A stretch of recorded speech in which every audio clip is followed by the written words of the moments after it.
Slater Crusaders, welcome back. Law and Order, police under attack. What an honor. And there's no doubt in my mind that this man is placed here for a reason and has an incredibly important voice. Brandon Tatum, his Twitter is The Officer Tatum. Brandon, how are you, brother?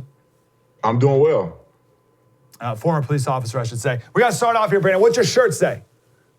It says, false ideology created to cultivate victimhood. Yeah. White privilege. That's right. Very good, man. Where can people pick up that shirt? At The Officer Tatum store.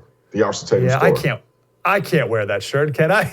Oh man, I'm telling you, man, thousands of people have bought this shirt, and many of them are white. So hey, if you bold enough, you can put it on and rock it. If you bold enough, I just got called out. All right, I'll wear it. All right, Brandon. Let's start off here first, brother. Atlanta, police officer being charged with murder. What do you think? I think it's the most ridiculous thing I've ever heard. The DA should be in prison for what he has done here, destroying the city, destroying the police department. I mean, he literally got on television and lied and said that Rayshard Brooks was peaceful. And then just not too long ago, they prosecuted some officers for pointing a taser at some college students, claiming that the taser was a deadly weapon. Now, in the Georgia law, taser is a deadly weapon. It's also considered a firearm. So now when it comes to these police officers and Rayshard Brooks, all of a sudden it's not that big of a deal to point a taser at a police officer. So this guy is a complete hack. I know he's running for re-election, but this man should go to prison for his lies, his deception, and for him even thinking about charging these police officers.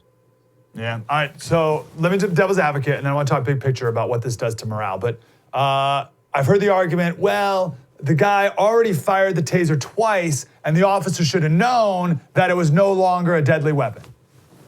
Well, here's the problem.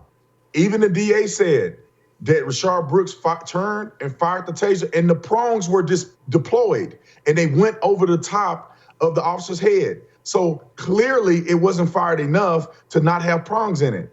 If any one of those prongs would have hit the officer in the eye, would have hit him square in his body, it would have locked him up, rendered him incapable of defending himself. It is a deadly force situation. And I don't know why people are confused, maybe because they want to support black people, maybe because they're racist. I don't know what it is, but I know that the police officer did what they were supposed to do according to Georgia law, and there's no reason they should be charged at this point. All right, last devil's advocate. This guy was shot in the back running away. Is that a reason enough to fire a gun? Yeah, it's completely reasonable. The police officers acting in good faith. All of these things are happening simultaneously in split seconds. And just because as the police officer turns to pull the trigger, the guy turns his back to the police officer at that instance, that's not somehow not justified. He was justified in using deadly force. Rayshard Brooks was presented as a deadly threat, not only to the police officers, but he's a threat to the public. I mean, what was he going to do next? This was supposed to be just a DUI. Now he's fighting police officers and running. Is he going to commandeer a vehicle? Is he going to continue to attack police officers?